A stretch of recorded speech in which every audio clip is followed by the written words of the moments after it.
ఉప ముఖ్యమంత్రి పవన్ కళ్యాణ్ ప్రకాష్ రాజ్ పై ఫైర్ అయ్యారు. విజయవాడ దుర్గగుడి సంప్రోక్షణ కార్యక్రమం చేపట్టారు. ఆలయాన్ని శుద్ధి చేసిన తర్వాత దుర్గమ్మను దర్శించుకున్నారు.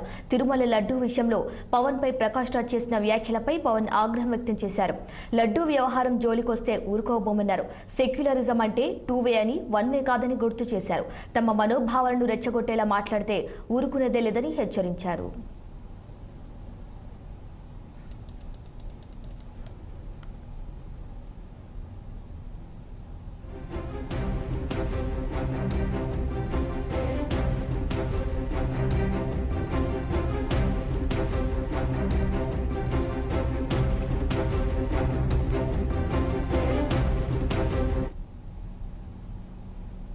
ప్రకాష్ రాజ్ గారు మాట్లాడారు నా మీద. అదే నేను మాట్లాడుతుంది ఒక హిందువులు అపవిత్రం గురించి మాట్లాడుతున్నాను. ఇందులో ప్రకాష్ రాజ్ గారికి సంబంధం ఏంటి? ఇందులో నేను ఇంకొక మతాన్ని నిందించానా? ఇస్లాంని నిందించానా? క్రిస్టియానిటీని నిందించానా? అపవిత్రం జరిగింది, ఇలా జరగకూడదు, ఫుడ్ అడల్టరేషన్ జరిగిందని మాట్లాడుతుంటే దీన్ని గోల చేయకూడదు అంటే తప్పు జరిగినప్పుడు మాట్లాడకూడదా?